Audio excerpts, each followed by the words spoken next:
Good morning everyone. देखिए आज आपके साथ अगेन एक छोटी सी टिप शेयर कर रही हूँ, वीडियो पूरा देख लीजिएगा।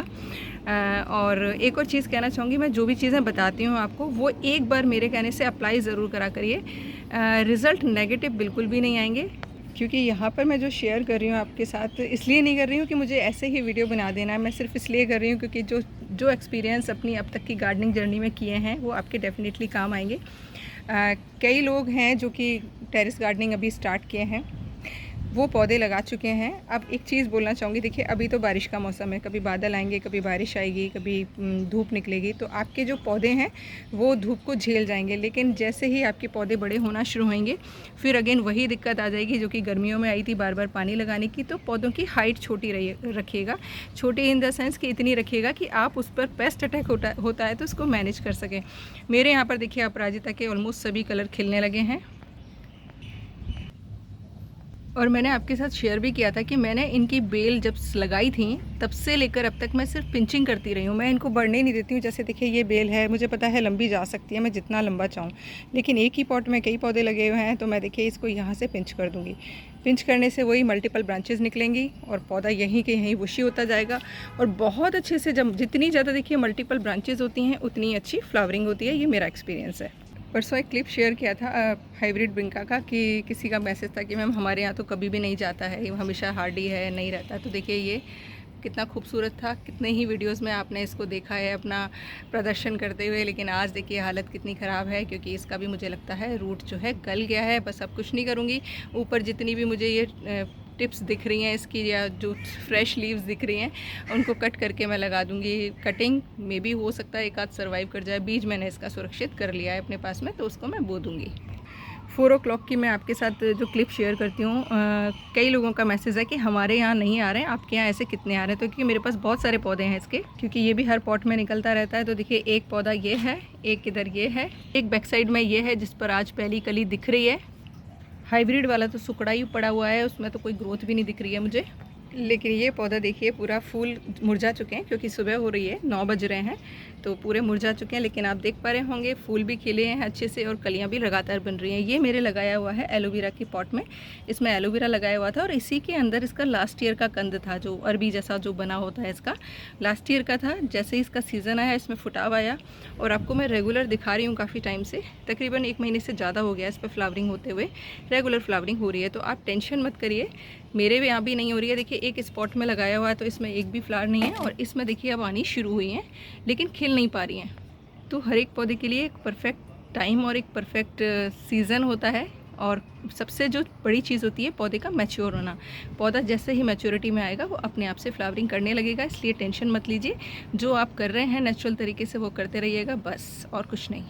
और देखिए आम की गुठलियाँ जगह जगह पर पल्लवित होने लगी हैं। ये देखिए जर्मिनेट हो गई, और ये देखिए ये तो इसमें तो 4-5 लीव्स भी आ गई एक्चुअली। और देखिए सिर्फ मैंने गुठली को धोकर ऊपर रख दिया था और आप देख पा रहे होंगे प्लांट बन रहा है। एक्चुअली मुझे जिन आम की गुठलियों के पौधे चाहिए होते हैं ना, उनको मैं थोड़ा सेफली लगा देती हूँ कि मुझे याद रहे कि इसमें कौन सा लगाया था। इसके अंदर मैंने जो अपनी छोटी सी आम कैरी आती है ना, जो जिसको हम चूसा आम का बोलते हैं, शायद चौसा या कुछ छोटी सी आती है, वो मैंने लगाई है क्योंकि मुझे इसका चाहिए था प्लांट। तो ये रेडी है। 1 दशहरी लगा लिए हैं, इतने ही सफिशिएंट है। बाकी कंपोस्ट बिन में निकलते रहेंगे तो उनको मैं लगाती रहूँगी कहीं और लगाने के लिए। और आज है 17 तारीख, कल यूनिवर्सल डेट जो होती है 18 तारीख, 18 जुलाई। आप जितने भी बीज लगाने हैं सबकी तैयारी कर लीजिएगा। हार्ड शेल वाले पानी में भिगो दीजिएगा, अपराजिता को भिगो दीजिएगा। अगर नहीं भिगोया है तो वैसे मैंने बता ही दिया था कि 2 दिन पहले भिगोना होता है, क्योंकि उसका जो शेल है वो थोड़ा सॉफ्ट हो जाता है और जर्मिनेशन फास्ट हो जाता है। तो जितने भी बीज लगाने हैं, फल के, फूल के, सब्जी के, सब लगा सकते हैं। कल एक ऐसी डेट है जिसमें कोई भी आप बीज लगा सकते हैं। और अगेन यही कहना चाहूँगी, जितना हो सके बीज से और कटिंग से पौधा तैयार करिए, क्योंकि ज़्यादातर लोगों के नर्सरी से लाने के बाद प्लांट मर जाते हैं। और मैंने जैसे बताया, मैं बहुत पौधे कम खरीदती हूँ, मैं ज़्यादातर जो पौधे हैं वो बीज से ही तैयार करती हूँ। और एक देखिए ये दशहरी आम है, और देखिए गुठली सिर्फ मैंने ऊपर रखी हुई है, मिट्टी के अंदर दवाई भी नहीं है, क्योंकि मिट्टी के अंदर दबाने से कई बार सड़ जाती हैं वो। तो देखिए ऊपर ही रखी है और देखिए निकल आया। कितना आसान है बीज से उगाना।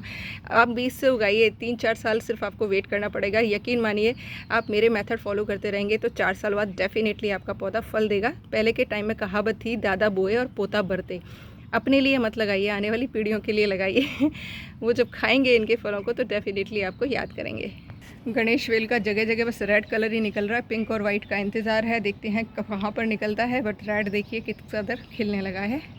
इसमें भी देखिए रेड ही खिल गया है, बट कोई नहीं, ये भी अपने आप में बहुत ही खूबसूरत है और मेरा फेवरेट प्लांट है, जो कि पिछले 20 साल से 18 साल तो मुझे याद है कि ये मेरे पास है। और एक और चीज़ बताती हूँ आपको। देखिए मैंने अभी फल से ख़रीदे थे थोड़े से खा लिए थे, थोड़े से बच गए थे जो कि ख़राब से हो गए थे, मैंने सारे मिट्टी में डाल दिए। और देखिए कितने सारे फालसे के पौधे जो हैं रेडी होना शुरू हो गए हैं। और यकीन मानिए इनको प्रॉपर तरीके से ट्रीट करूँगी तो डेफ़िनेटली इनमें भी फल आएंगे। इसीलिए आप लोगों से कहती हूँ, खाइए, धोइए और मिट्टी में दबाइए, बहुत सारे पौधे तैयार हो जाएंगे बिल्कुल फ्री में। और आपके यहाँ पर रेडी होंगे तो डेफ़िनेटली उनका जो इम्यूनिटी सिस्टम होगा बहुत अच्छा होगा और वो आपको छोड़कर ईज़िली नहीं जाएंगे। और मैं सिर्फ कर रही हूँ रिपोर्टिंग का काम। आज इंसुलिन का और पीस लिली का पौधा अपना रिपोर्ट करूँगी। बीज सिर्फ अडेनियम की लगाऊंगी, बाकी नहीं लगाऊंगी 2 दिन बाद, क्योंकि मेरे यहाँ पर तो जो पौधे लगे हुए हैं ना उन्हीं के बीज मिट्टी में गए हुए हैं और वो अपने आप ही जर्मिनेट हो रहे हैं और पौधे तैयार हो रहे हैं। और मुझे चाहिए भी नहीं, अब मेरे पास ऑलरेडी बहुत ज़्यादा हो गया है, जिसको मेंटेन करना मेरे लिए थोड़ा मुश्किल हो गया है। क्योंकि कल देखिए दोपहर में मैंने पानी नहीं लगाया था, मिस कर दिया था, और कल शाम को इतनी बुरी हालत थी पौधे की, मुरझा रहे थे सारे। तो अगेन वही आने वाले टाइम में फिर से गर्मियाँ आएंगी तो फिर दिक्कत हो जाएगी। तो जितना पौधा आप मेनटेन कर सकते हैं अच्छे से उसी को मेनटेन करिए, और ज़्यादातर वो पौधे लगाइए जिनकी फल, पत्ती, फूल, तना आप खा सकते हैं। सामने आप देख रहे होंगे जो कालाबासा मैं लेकर आई थी जंगल से, वो बिल्कुल तैयार हो गया है। और एक दवाई मेरे घर में आ गई है खांसी के लिए। आपको पता है खांसी में रामबाण औषधि है। तो इस तरीके से अपने मेडिसिनल पौधे लगाते रहिए। Thank you for watching. Last में शुक्रिया अदा करना चाहूँगी जो वीडियोस को लाइक करते हैं, कमेंट करते हैं और शेयरिंग करते हैं और मेरे पौधों को देखकर ही खुश हो लेते हैं। बाकी मैं कहूँगी आप अपने टेरेस पर बहुत इजीली जंगल तैयार कर सकते हैं बहुत आसानी से। तो बने रहिएगा मेरे चैनल पर अगर वीडियोस पसंद आते हैं, और सब्सक्राइब नहीं किया है तो कर लीजिएगा। Thank you for watching.